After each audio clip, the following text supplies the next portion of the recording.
Hello, I'm ABX Toycat, and welcome back to Seed Sunday. Seed Sunday is a weekly series I run on my channel where I show you Seed's Minecraft console edition, which are particularly interesting and worth checking out some way. And this week's Seed is definitely both those things, because a lot of people really like the Mega Tiger from last week, but I wanted to take it a step further and find, a version of that was something I really like personally. So what I have for you all today is a Mega Mesa biome, look at the size of that thing, but also a bunch of other just cool biomes around the place that you don't necessarily see all the time, as well as just other stuff that I would really like personally in Seed, and I thought you might all enjoy too. So hopefully you do all enjoy today's video. If you do like it, please do like it and let me know, because it helps out the channel a lot and lets know you do like it and like Seed Sunday as in general. And by the way, I've actually been working on the Seed Sunday playlist that should now be working, so if you want to check out some other seeds I've covered since TU31, because all the seeds broke, you can do that too. Anyway, let's get straight into this video by talking about the seed itself, which is IBX VAR 69. So it's going to be on screen right now. That's IBX like Toycat, and then VAR like variable, and then 69 because this is the 69th seed I did check out. Anyway, with all of that said, if you type that in, you'll spawn somewhere around here. I mark over a beacon, but it could be anywhere in the rough area. And yeah, basically, if you just look around, you'll see the rough spawn area. It's not too bad. It's a forest, but it gets really cool if you go in any particular direction, because again, it's one of these really thin forests where if you go a little bit to the north, you're in a whole new biome. You go a little bit to the west, whole new biome again. A little bit to the east, a whole new biome again, and then to the south, a different biome yet. So that's always a cool thing, right? Because if you want to get different types of flowers from a flower forest, you can do that. If you want to actually go to an extreme hills, you can do that, and it's pretty cool that you have access to this many biomes. But instead of just talking about all of them, I wanted to focus on one in particular, which is what happens when we go to the west a little bit. So I think I got east and west confused again. But yeah, if you actually go to the west a little bit, you'll find yourself one of the coolest biomes in my opinion, which is the Savannah M biome, or the Savannah Mountain biome, which didn't exist for the longest time and still barely exists on Minecraft console. So if you don't know, this biome is meant to be on the PC, sometimes reaching the sky height, whereas on the console we get Y128 at best. But yeah, this is the craziest example of one I've found so far, because basically, console has height limitations, which means you sometimes get, mountains which kind of have to level themselves off at some point. But yeah, in this particular case, we have a crazy extreme savanna biome, which is cool if you like, amplified worlds, but you can't get one. This is a cool alternative to that, because you can just kind of chill up here and have access to a savanna biome, all the cool things about that, but also have access to a really cool mountain where you get some amazing views, which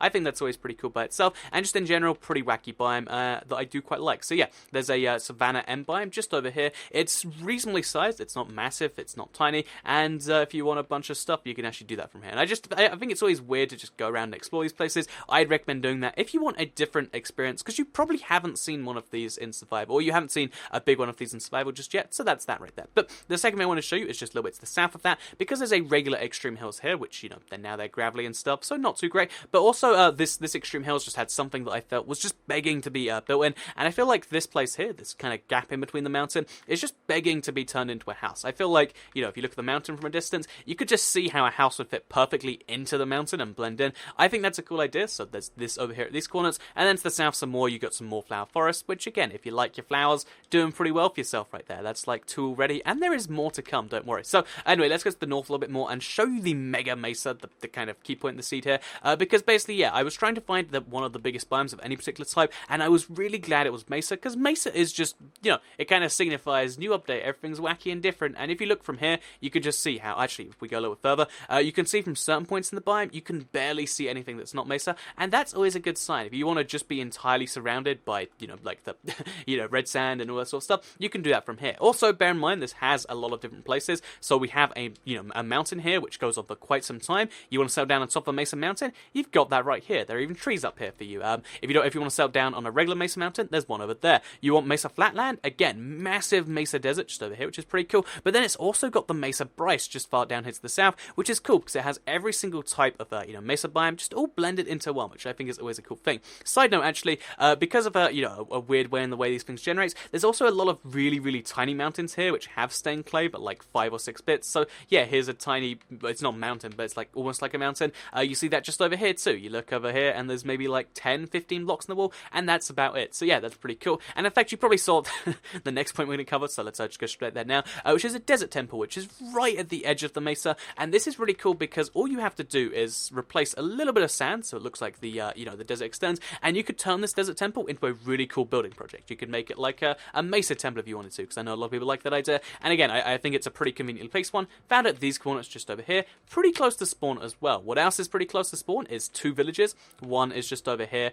again reasonably close, just over here. It's a small village. village. It just has 2 houses, 2 planters, and the thing. But still, if you like your slightly unique stuff, you've got that here. There's actually a tree which blends straight to the house, which is always unique and always bizarre. And actually the second village, which is a little bit further to the north, is even more bizarre than even that. Because if you go all the way to the north here, so it's at the very northeast corner of the map, yeah, it's just over there, you can actually see over here, there's actually a slightly bigger village, so even more villagers, even more food, all that sort of cool stuff. But there's also an oak tree, which generated in the middle of the pathway for some reason, and even though it's like this is a village that crosses all 3 biomes. But yeah, the bizarre thing about this tree right here is that it's a regular tree, but it has sandstone at the top. So yeah, a sandstone tree blocking the door to a village, and it's just bizarre all in general. A cross between all 3 villages that has a sandstone tree. I don't know what's going on here, but that is how it naturally generated. You can test it if you want to see it for yourself. It just seems like such a bizarrely fake thing, but that's what's over here. So also, of course, the savanna trees, mixed with that stuff if you like that, and just a kind of unique village in general that goes almost all the way up to the edge. So if you want to make it go all the way to the edge, something you can do right there. But also, you notice there was some guild blocks probably between the 2 villages, because just over here there's a really, really cool ravine. So from the surface, it looks like any other ravine, right? You looked at it, oh, you can cross over it, but no, you look down below, and there's a bunch of coal, bunch of iron, all that cool stuff that you usually like, right? But in addition to having both these cool things, a lot of it, by the way, like, look, iron, coal, you get the point. In addition to having all that cool stuff, it's also a massively long ravine, because even though only some of it is covered by the surface, so here's what it looks like from the surface, not that big, right? But it actually goes on massively in both directions, so it goes all the way over to here, and it also goes all the way past, the skylight height over here too, which is pretty cool if you ask me. So yeah, pretty, insanely cool ravine that goes off a pretty long direction. But then also, there's a little cave leading off the ravine, which if we drink a night vision potion, I can show you how this basically takes you all the way down to like diamond layers and stuff without needing to do any mining, which if you're doing like a speed mine challenge or something like that, it's pretty cool if you ask me. So down to 22 just by following a couple caves down, and that means it's easy to get up too. So yeah, if you want to get yourself really low down to find diamonds and stuff, you can do that pretty easily from over here. Also, what the seed has going for it is it's mostly on this east side of the map, if we're being honest. It's like 70% of a map rather than 100%. But it also got a big lava pit, which is just found over here in the mesa again, or next to the mesa, just over here, as you can see.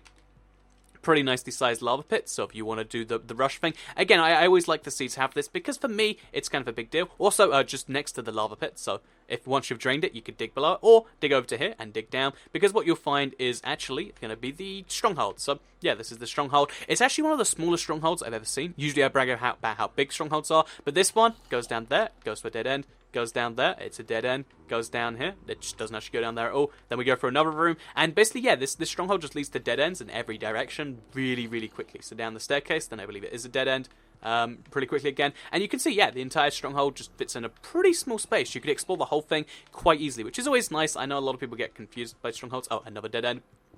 Lovely, we get confused by the complex strongholds. This one is probably the easiest stronghold to understand, because I think some of it just must be cut off or something, but very small stronghold indeed, which is a nice little benefit for those who are confused by stuff. Also, one thing that I think is pretty cool, if you like sandstone, and a lot of people do for different types of builds, there is a lot of sandstone that's really easy to get here, because usually you have to dig below a desert or just turn sand into it, but here you can actually see from the caves below this little desert, you can just dig down here, and boom, with a pickaxe, go in and grab all of the sandstone, and it's all pretty easy. A lot of it goes straight up to the surface, and that's because of the weird way it's structured, but still, you can take advantage of just so much sandstone in these sandstone caves. And to me, I think these sandstone caves are cool enough to look around just because of how unique and different they are. Like, you can see it goes all the way up to the surface. It's just a really unique and bizarre experience, but also, obviously, a bunch of sandstone, which I think is pretty cool. So, yeah, really cool mixture of biomes. Oh, I haven't even mentioned. So, this biome also, this seed also has quite a few birch forest end biomes, which if you don't know, give you these massive trees, which are this tall. Again, they look so fake if you haven't seen one yet, because they are reasonably rare, but there's one just over there, next to the spawn, but there's also one further to the east of the Savannah End biome. There's one just over here, so if you like your really tall, birch forest trees, you can find a lot of these here, which is, this one's even floating. A floating giant birch tree, isn't that lovely? But yeah, if you want a unique biome experience and you really like your birch trees, this is somewhere you can settle down. I just think it's kind of cool and kind of unique. But yeah, to move on to the final point in the seed, it's actually next to the spawn, because if we go all the way back over to the spawn, so again, really nice biome in each direction, but something you might want to do is head to the east, because just to the east of the spawn, there's actually a mob spawner. So if we head to these corners, just over here, you'll actually be able to see just at these corners. So 311, 227, etc., you can actually find a zombie spawner. So the zombie spawner is not too significant. Like, you can kill zombies for XP. That's nice. Mine the thing, get more XP. But what is significant is if you look in this chest, there is a golden apple, the rarest thing you can find, but also an enchanted book with efficiency 4, and then just some other cool goodies, which I think is awesome to have this so close to spawn. And also, it links into 2 caves, and both the caves go on for quite some time, or one of the directions does, I think, actually. And that's pretty cool if you ask me, the fact that you can get so many ores, so much, all of this stuff, just by going into a mob spawner, which, by the way, also gives you an enchanted book and a golden apple, and it's so close to spawn on a seed, which is also so crazy. I think it's pretty crazy, and hopefully you all do too. So hopefully you did all enjoy today's video. If you did like it, please do like it and let me know. Share if you really liked it, and subscribe if you're new around here. I make videos just like this one every single day on my channel, and if subscribed, you'll see them daily on your homepage. Reminder, yeah, the Seed Sunday playlist has been fixed, so if you want to see a Seed Sunday because you missed one, or you're just new to the channel, like a lot of you are, you can do that by checking out the playlist there. And in fact, there's a few playlists on my channel that might help you out. But yeah, it'll be linked in the description, I hope, and from there you can find all the stuff. Anyway, thank you all very much for watching, and goodbye.